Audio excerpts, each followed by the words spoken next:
Balik-balik ka sa Timor-Leste. Nilalakad mo. Nakikipag-meeting ka doon sa Pangulo ng Timor-Leste, si Jose Ramos Horta. Pupunta ka roon. Haharap ka sa presidente, baka ngayon sasabihin mo, corrupt, immature ang justice system ng Timor-Leste. Anong klaseng ugali ka meron? Maling comment yun. Di ba? Opo. Napakasama ng ugali mo. Ano mo ang ihaharap mo doon ngayon? Nagagalit yung mga tao sa Timor-Leste, baka di mo alam, Secretary Remulla. Patay Ang kapal ng mukha mo. Di ba? Kung bago ka lang dito sa NTPH, maaari bang makahingi ng isang like at subscribe? At huwag kalimutan pindutin ang notification bell para ma-notify kapag may ganito tayong upload. Salamat kabayan! Okay. Eto nga, natutuwa kami ng mga kaibigan ko roon dahil mukhang napikon tong ating Secretary of Justice. Habang nandoon ako kasi, habang minomonitor namin yung hearing ni Senator Amy Marcos, doon sa pag-imbestiga niya, doon sa illegal na pagdukot at pagpapadala kay dating Pangulong Duterte sa Netherlands, Opo.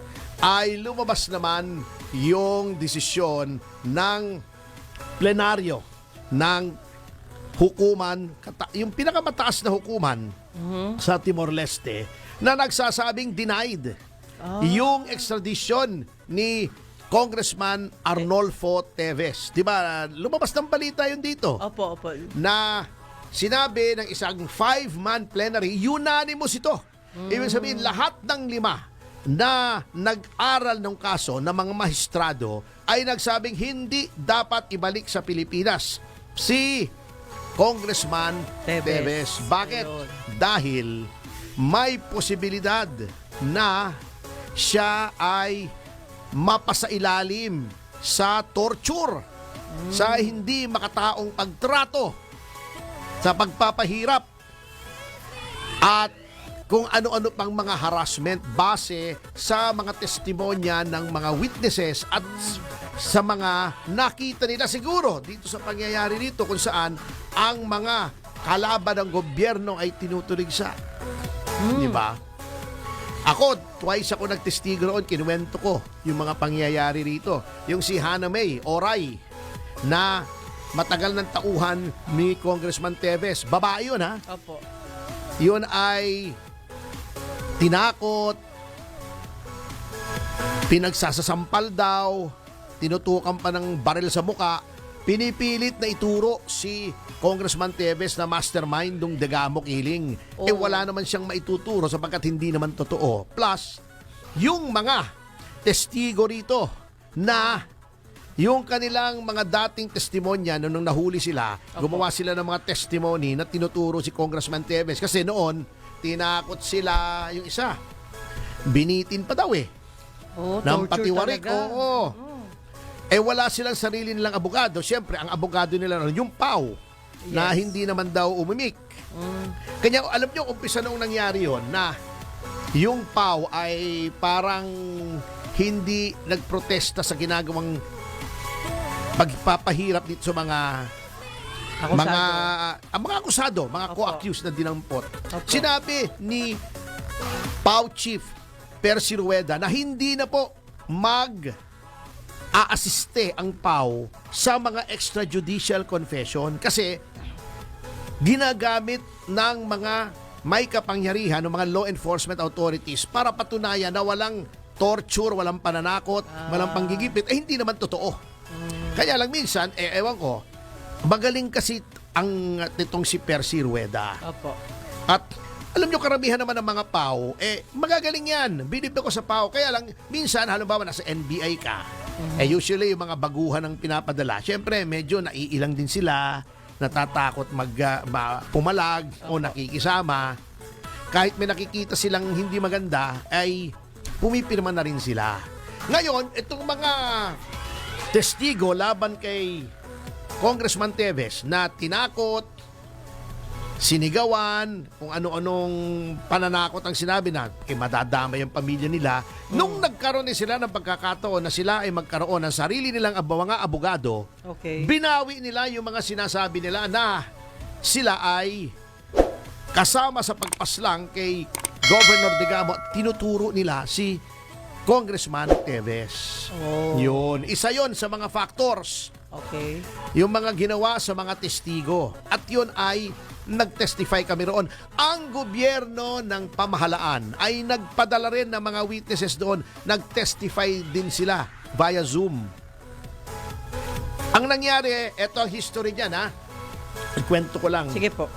Noong pumunta si Congressman Teves doon, wala naman siyang warrant laban sa kanya na iginawad ng korte ng Timor-Leste. Kahit anong korte. So, hindi siya maaresto. Nagkaroon ng red notice yung Interpol. Opo. Inaresto siya roon. Ikinulong si Congressman Teves doon. Okay. Nagpuntahan pa yung mga NBI, tinignan pa siya. Ngunit, alam nyo, ang Timor-Leste, pagdating sa human rights, mahigpit yan. Mayroon silang batas na nakalagay na kapag ikaw ay ikinulong sa Timor-Leste at wala ka namang warrant na galing sa korte ng Timor-Leste, may maximum lamang na bilang ng araw kung kailan pwede kang maikulong. At kung walang kaso na ipina-file sa iyo sa Timor-Leste ha, Opo. hindi sa ibang lugar.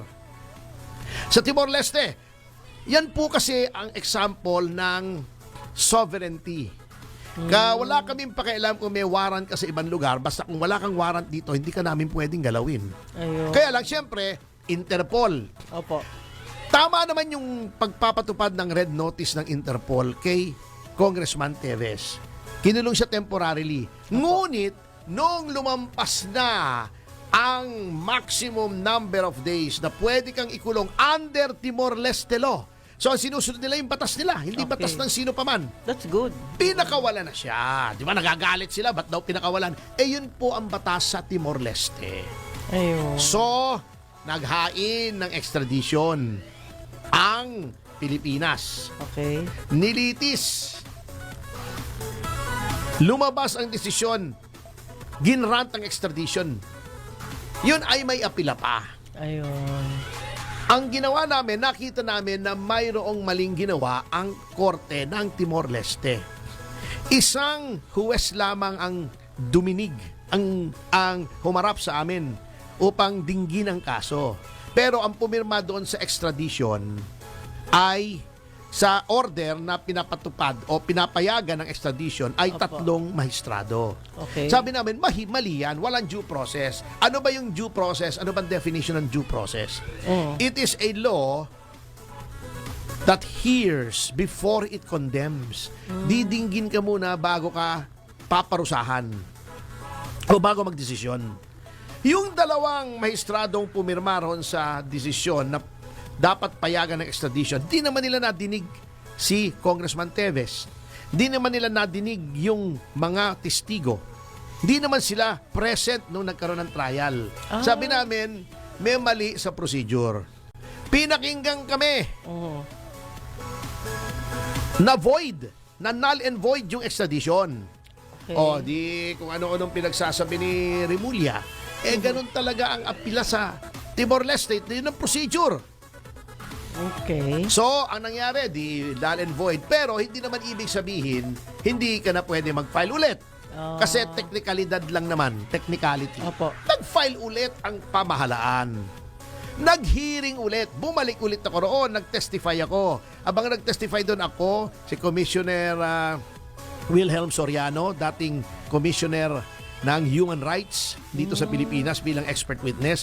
Si Sal Panelo nag-testify. Opo. Si Secretary Sal Panelo. May mga witnesses kami. May witness din ng gobyerno. Yung ating court administrator, si Court Administrator Raul Villanueva. Opo. Nag-testify. May nag-testify na dating human rights na yung hepe ng human rights ni Noynoy nung siya ay nakaupo. Maraming testigo rin Opo. ang dininig sa pabor naman sa extradition at laban kay Teves. Pagkatapos dinggin, ginrant ang extradition. Di tuwan-tuwa si Boyeg, uy, babalik na si Congressman Teves. Justice will be served. Eh, may apila pa. Tatlo po ang nagdesisyon. Sa tatlong yon, dalawa ang nagsabing tama na i-extradite si Congressman Teves. Yung isa, hindi siya payag. Ang tawag doon, dissenting opinion. Okay. Pero outvoted siya 2 against 1. Pagka ganon, pwede ka bang kumapila sa plenary. Magiging 5 ang titingin sa apila mo. Nag-apila kami. Biglang, sinabi, unanimously, hindi dapat i-extradite. O Napag-aralan. nagpupuputok ang butsi ni Boying. Alam nyo, mali yung ginagawa niya on so many levels. Unang-una, tayo ay may diplomatic relations sa Timor-Leste. Bago sasabihin mo publicly, immature ang justice system ng Timor-Leste. Oh? Sasabihin mo, may suhulan dyan, corrupt. Worse than the Philippines. Kaya ko nga itong si Kamoting Kahoy talaga itong si Remulla. Di ba ang question sa kanya? There is corruption in Timor-Leste. Just like ours, sabi ng isang reporter. Parang tayo, corruption. Sabi niya, Oh my even goodness. worse. Pag sinabi mong even worse, kahit hindi totoo yun, parang inamin mo may corruption dito. Ayun, Oo. patay. Kaya lang, mas corrupt daw ang Timor-Leste. Para sabihin mo yon bago noong nililitis yung kaso, ha? Balik-balik ka sa Timor-Leste, nilalakad mo, nakikipag-meeting ka doon sa Pangulo ng Timor-Leste, si Jose Ramos Horta. Pupunta ka roon. Haharap ka sa presidente, baka ngayon sasabihin mo, corrupt, immature ang justice system ng Timor-Leste. Anong klaseng ugali ka meron? Maling comment yun. Di ba? Opo. Napakasama ng ugali mo. Anong mukhang ihaharap mo doon ngayon? Nagagalit yung mga tao sa Timor-Leste, baka di mo alam, Secretary Remulla. May diplomatic relations kayo. At tayo, ang Pilipinas. Para sabihin ng isang miyembro ng gabinete na corrupt, walang kwenta ang justice system doon. Patay Ang kapal ng mukha mo. Di ba? Palagay ko yung mga gamot na iniinom nito. At saka yung sakit niya, nakaka-apekto na sa pag-iisip niya eh. Hindi nga, kasi parang walang gumagawa ng ganon. Baka high blood po siya. May ewan ko sa kanya. Napahiya ka lang eh. Sasabihin mo kung ano-ano na sasabihin mo. Samantalong na nananalo ka. Panay ang puri mo. Anong klaseng mentalidad yan? Yan ang problema. Ganon din si Clavano. Dismayado daw siya. Nagulat daw siya. They were surprised. Alam mo, Utoy, si Miko Clavano, bata pa to. At saka palagay ko to, hindi trial practice eh.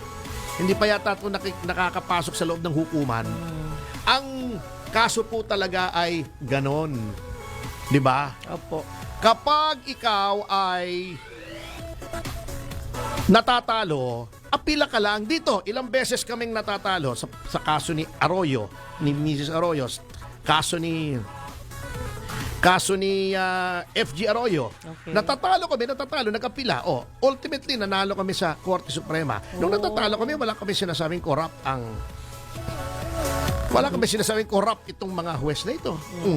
Kay Laila de Lima, may sinasabi kaming corrupt yung huwes na binayaran. Sasabihin pa ni Remulla, may kumita daw. May kumita nga ako, Siyempre, naningil ako. Huwag mong ganyan. Pagkatapos, sasabihin mo pa, parang nananakot ka pa na yung full-fledged na membership ng Timor-Leste sa ASEAN ay may repercussions, magkaka-apekto. Bakit ka nananakot? Hindi naman ang Secretary of Justice ang gumagawa ng foreign policy ng Pilipinas, ang presidente, assisted by the Secretary of Foreign Affairs. Ayun.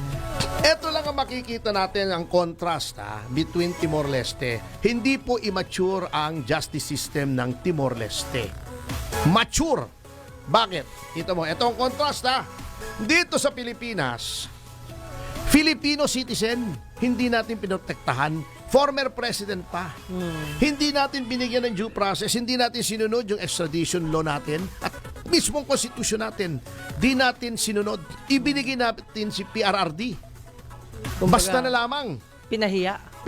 Binigay, hindi binigyan ng due process. Filipino citizen. Si Teves hindi naman citizen ng Timor-Leste. Banyaga siya roon. Bisita lang siya. Lahat ng benefit ng batas ng Timor-Leste tungkol sa konstitusyon nila, sa protection ng human and political rights, ibinigay nila kay Congressman Teves, bago immature. Hindi immature. Maganda po ang justice system. You have to go there, ha? Yes, yes. Alam mo ba ang Timor-Leste? Kahit ganyan, sasabihin mo maliit, ilang milyon lang ang tao roon. Kung titignan mo ang standard of living doon, mataas. Oh. Kasi unang-una, wala pong corruption doon. Bakit? Dapat malaman natin ang history ng Timor-Leste. Alam nyo, kaya minsan napapaupak ako ng ganyan kasi hindi nyo na po na itatanong. Ako po, kasama ng ibang mga kasama ko, sina Lito Jimenez, ng, dati ng GMA7. Opo. Etong si Fernando Peña na ngayon ay Consul General ng Republika ng Estonia sa Pilipinas. Nung late 1990s po, nung ang Timor-Leste ay lumalaban para magkaroon ng kasarinlan, ng independence, ng kalayaan mula sa Indonesia. Kami po ay may grupo dito sa Pilipinas. Yung Free Timor movement.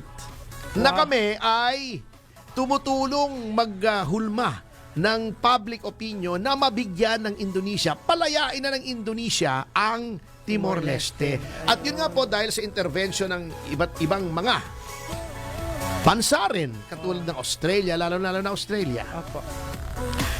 Ang UN ay nanghimasok na at nagsabing, wag na kayo magpatayan. Yan, nagpapatayan, ha? Nagpapatayan, may armed struggle for independence doon. Ang dami nang napapatay, both Indonesians at mga Timorese. At eto po, yung mga pang-aapi, yung mga hinuhuli ng walang warrant, kinukulong, tinotorture, hinahunting, naranasan po kasi yan nung mga leaders ng freedom movement ng Timor-Leste na ngayon ay sila ang namumuno. Kaya't sila po, based on that experience na naranasan nila ang pang-aapi, ang panlulupig, masyadong ang emphasis nila ay sa human rights.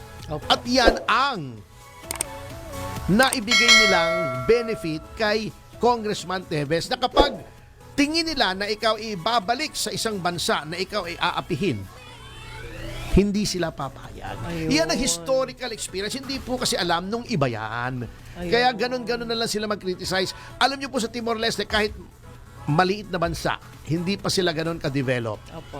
Mura ang bilihin, masaya ang mga tao roon. Kung iikot ka, masaya sila. Ang kape nila is very highly regarded in the world, yung East Timor Coffee. Masaya ang mga tao roon. Hindi kasi sila maluhong mga tao, mga simpleng tao. Gulay-gulay lang sila, alam nyo. Siguro malimit na yung once a week kumain ng karne ang mga yan. At masasarap ang gulay doon. Ha? Healthy. Nung nandoon ako, yung mga luto nila ng gulay, masarap. Pero Kaya lang, maanghang, di ba? hindi naman. Parang, yung Malayan cooking, parang tayo. Okay. Di ba, Malay tayo. Opo. Yung iba lang, walang Malay. Walang mali. Yun Anong lang Malay ko? wala silang Malay. Hindi, Malayan cooking. Opo. Parang Malaysia. Para sa atin, mga ginisang-ginisang, mga, ang yan. ginisang mga... Sibuyas, bawang. May sibuyas, may bawang, may repolyo. Repolyo. May problema lang kasi, pag puro gulay ang diet mo, di ba? Masama. Hindi masama, mabuti nga. Mabuti. High in fiber pa nga eh. Maganda sa okay. tiyan. Hindi ka matataba, walang kolesterol. Yun lang nga, dahil mataas sa fiber, may after effect. Anong Utot effect ka ng doon? utot. Ay, ayun. Nakuha Kasi niyo mataas ang yun. fiber ng gulay eh. Ayan. Yung mga repolyo, mga sitaw, Ayan. ha, oo. Mga lechuga, so yun ang mga nila, mga gulay-gulay. Diet na May diet, sahog-sahog no? lang po. Oo, mga isda kasi fishing industry nila malaki. Kaya pala. Sariwa mga isda ron, masarap doon. Akala ko noon kasi Indian sila eh. Ganun Ay, ang hindi. outlook nila. Timorese, parang Malaysian, Indonesian Malaysia, sila. Oo, Indonesia. yun ang cooking nila. Hindi naman Ayun. maanghang. May maanghang pero merong hindi. Opo. Oo. At ang pinakamalaking beer nila roon, ang trademark, Bintang. Oh? Kaya nga sabi namin na hindi pinayagan ng extradition ni Congressman Teves kasi ang mga paratang sa kanya puro bintang. Puro bintang. Anyway, saan no tayo makasama? Ay!